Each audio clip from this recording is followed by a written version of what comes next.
Mesdames, Messieurs, bonsoir. C'est un plaisir de vous retrouver. Voici les titres de ce journal. Ce 6 mai, c'est la journée mondiale du mot de passe, une occasion pour se rappeler les bonnes pratiques en matière de cybersécurité. Que pensent les Béninois de la sécurisation de leurs données? On en parle. L'accès au financement et au crédit est un défi majeur pour les micro, petites et moyennes entreprises. Pourtant, une meilleure inclusion financière peut être une solution à la croissance économique et favoriser la création d'emplois. Et puis les menstruations, phénomène caractérisé par un écoulement sanguin périodique appelé règles, peuvent être source de gêne. Elles ne permettent pas aux filles de suivre convenablement les cours. Hygiène menstruelle et maintien des filles à l'école, on en parle dans ce journal. Ce 6 mai, la communauté internationale célèbre la journée mondiale des mots de passe. Une occasion pour faire le point sur l'état des mots de passe, la sécurisation des comptes personnels et professionnels à une époque où la fraude en ligne n'a jamais été aussi répandue. Que pensent les Béninois de l'importance des mots de passe pour sécuriser leurs données? Quelques-uns se prononcent au micro de Charlène Kendiro. J'ai mis un mot de passe sur mon téléphone pour que personne ne puisse souiller mon téléphone, pour que personne ne voit mon intimité. Il y a des petits frères, il y a des petits soeurs, bon, sans ta permission, ils prennent ça. Disons, j'ai 2 copines ou soit 3 copines comme ça. L'autre trouve les photos de l'autre fille sur ça. Bon, elle s'énerve. Donc c'est pour cela que je mets un mot de passe sur ça, pour éviter les problèmes de copines là. Il faut mettre un mot de passe parce qu'il y a des trucs qu'on ne peut pas dire à une femme. Il y a des trucs qu'on ne peut pas dire surtout encore aux enfants. Si la femme met son mot de passe, ça ne me gêne pas moi. Mot de passe 0. Il existe 2 raisons pour une femme de mettre un code sur son téléphone. La première raison s'explique par les femmes qui sont infidèles à leur mari et qui cachent des choses en y mettant des codes sur leur téléphone. La deuxième raison concerne ces femmes qui ont de l'argent dans leur compte et qui mettent des codes pour que tout le monde ait accès à leur téléphone. Il y a un code de téléphone, j'ai dit. Moi, j'ai un code sur mon portable. Pareil pour ma femme. Et le code de ma femme ne me concerne en rien. Parce que tout ce qu'elle fera en cachette, ça finira par sortir d'un jour à un autre. Et je ne saurais être le gardien de personne. L'inclusion financière est un thème qui englobe l'ensemble des individus et des entreprises qui ont accès à des services financiers de base fournis par des institutions financières formelles. L'accès équitable aux 10 services financiers constitue aujourd'hui l'une des principales sources de développement socio-économique, un enjeu entravé par divers facteurs abordés dans ce reportage présenté par Patrick Adjaboudjou. Oswald est un entrepreneur. Pour le développement de ses activités, il a besoin de faire recours au financement et crédit bancaire. Mais c'est sans compter les obstacles qui se dressent sur son chemin. Toutes les fois que j'ai sollicité un crédit bancaire d'une banque primaire, j'ai été exclu financièrement. Moi, je suis dans la location de véhicules, par exemple. J'ai besoin de 5 millions pour acheter un véhicule parce que je le mets dans la location sur un contrat à longue durée, un contrat 6 mois, 1 an. La banque me dit, OK, c'est vrai que vous allez louer ce véhicule, je peux vous l'acheter, mais qu'est-ce qui me garantit que quand vous allez prendre ce véhicule, vous allez me rembourser? Je veux une garantie immobilière. Plusieurs opérateurs économiques ont en effet un accès limité aux institutions financières. La garantie immobilière est l'une des conditions que les banques et microfinances imposent la plupart du temps aux micro, petites et moyennes entreprises avant de les soutenir financièrement. Je suis là, l'affaire peut m'échapper d'ici là. Tout comme Oswald, Roméo, jeune entrepreneur, ne parvient pas, lui aussi, à accéder au crédit et financement bancaire. Le taux est très élevé par rapport au prêt. Secondo, je dois faire les petites économies pour avoir une parcelle d'abord. Après, je vais mettre la parcelle en garantie. Regarde le temps que ça va me prendre d'abord de cotiser de l'argent d'abord pour aller prendre une parcelle. Après, faire tous les papiers et aller vers maintenant la banque. C'est déplorable au fait. Il faut que l'État central fasse en sorte pour inciter les banques à prêter main forte aux jeunes entrepreneurs.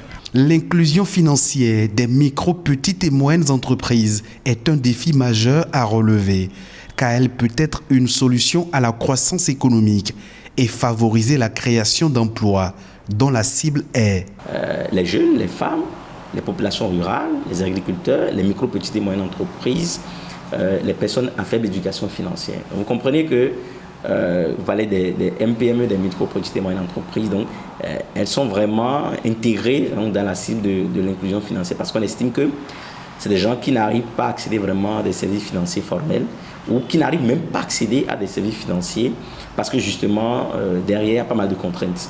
Des contraintes que les entrepreneurs ne souhaitent surtout pas pour faire prospérer leur entreprise. Il y a plein de gens qui ont d'ambition, mais faute de financement, ils sont dans l'informel, ils sont toujours là où ils sont. C'est pour cela que je réitère ma volonté de voir l'État vraiment agir en ce sens pour que nous autres ne soyons plus exclus, pour qu'il y ait l'inclusion financière dans le monde économique au Bénin.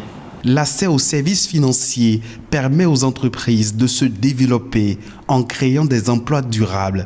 L'inclusion financière constitue un levier d'action pour le développement du secteur privé, acteur principal de la croissance économique. Faire de l'égalité entre les sexes une réalité d'ici 2030, tel est l'un des objectifs de développement durable fixés par la communauté internationale. Cependant, les menstrues permettent-elles aux filles de suivre convenablement les cours? Aïchatou Salifou nous répond non. Cette activiste défenseur des droits des femmes propose des solutions pour pallier ce phénomène et permettre aux filles d'éviter l'absentéisme. On l'écoute. Dans les écoles, les conditions ne sont pas favorables aux jeunes filles pour leur permettre d'adopter une bonne hygiène menstruelle. Du coup, parce qu'il y a les toilettes d'abord qui ne sont pas adaptées à leurs besoins, il y a les toilettes qui sont sales, il y a le fait qu'elles n'arrivent pas à changer les serviettes quand elles sont en menstruée, alors que généralement on doit la changer au moins 3 fois par jour. Donc du coup, il y a déjà le décalage de midi qui est là. Il y a aussi des filles qui n'ont pas assez à de l'eau potable, qui fait qu'elles n'adoptent pas une bonne hygiène menstruelle. Il y a des filles qui ne supportent vraiment pas ces conditions-là quand elles sont en menstrues, ou il y en a qui n'aiment pas rester dans cet état-là. Du coup, il est préférable de rester à la maison pendant les 5 jours quand on est en menstrues. Donc, vous imaginez 5 jours, ça peut avoir une répercussion sur le rendu scolaire qui fera que les filles vont abandonner à la suite. Je dis aux gouvernants, aux parties prenantes, aux associations de vraiment militer pour que les filles puissent avoir accès aux moyens de protection sanitaire quand elles sont en menstrues. Parce qu'aujourd'hui, on est en train de lutter pour l'accès à une éducation inclusive pour les filles. Mais selon l'UNICEF, une fille sur 10 manque les cours quand elles sont en menstrues. Donc vous imaginez, nous en sommes à une fille aujourd'hui. À combien serions-nous demain? Donc du coup, le gouvernement peut installer des produits sanitaires dans les écoles et des toilettes qui sont adaptées aux besoins des filles. Les toilettes adaptées aux besoins des filles veut dire avoir accès à de l'eau et du savon, pouvoir se nettoyer quand elles sont en menstrues. Créer peut-être au sein de chaque école une petite association de jeunes, que ce soit jeunes filles ou jeunes garçons, pour prendre soin de ces toilettes-là et ainsi inculquer les valeurs de citoyenneté déjà à ces jeunes-là. D'autres informations au plan national en bref et en images, c'est dans La Nation en bref qui porte la signature de Arnaud Adadia.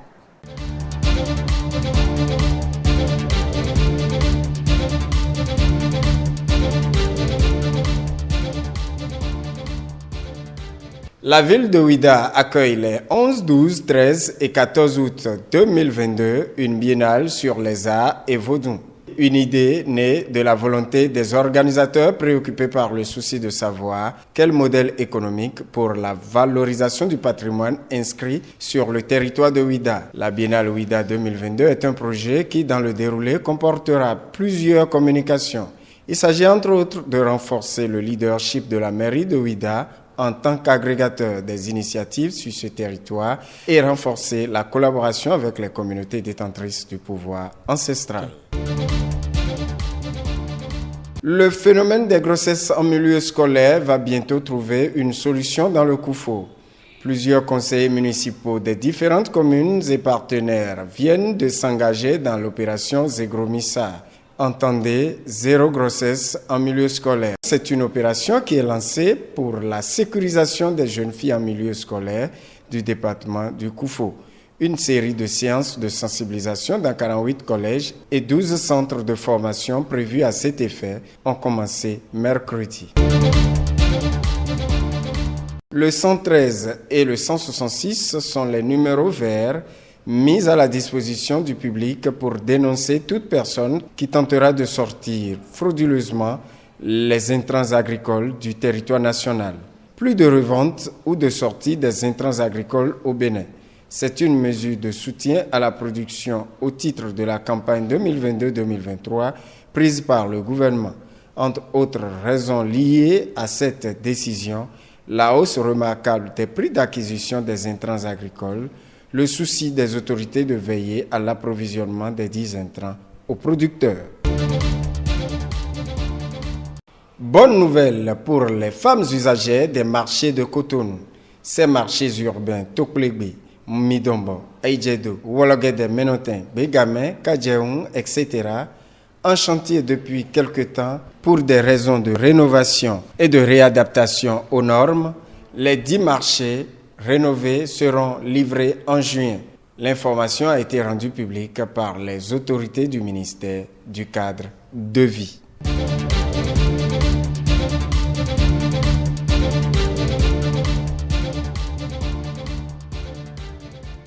Et voilà qui vient mettre un terme à ce journal que vous pouvez suivre également sur le site de l'OACTB, www.oactb.bj.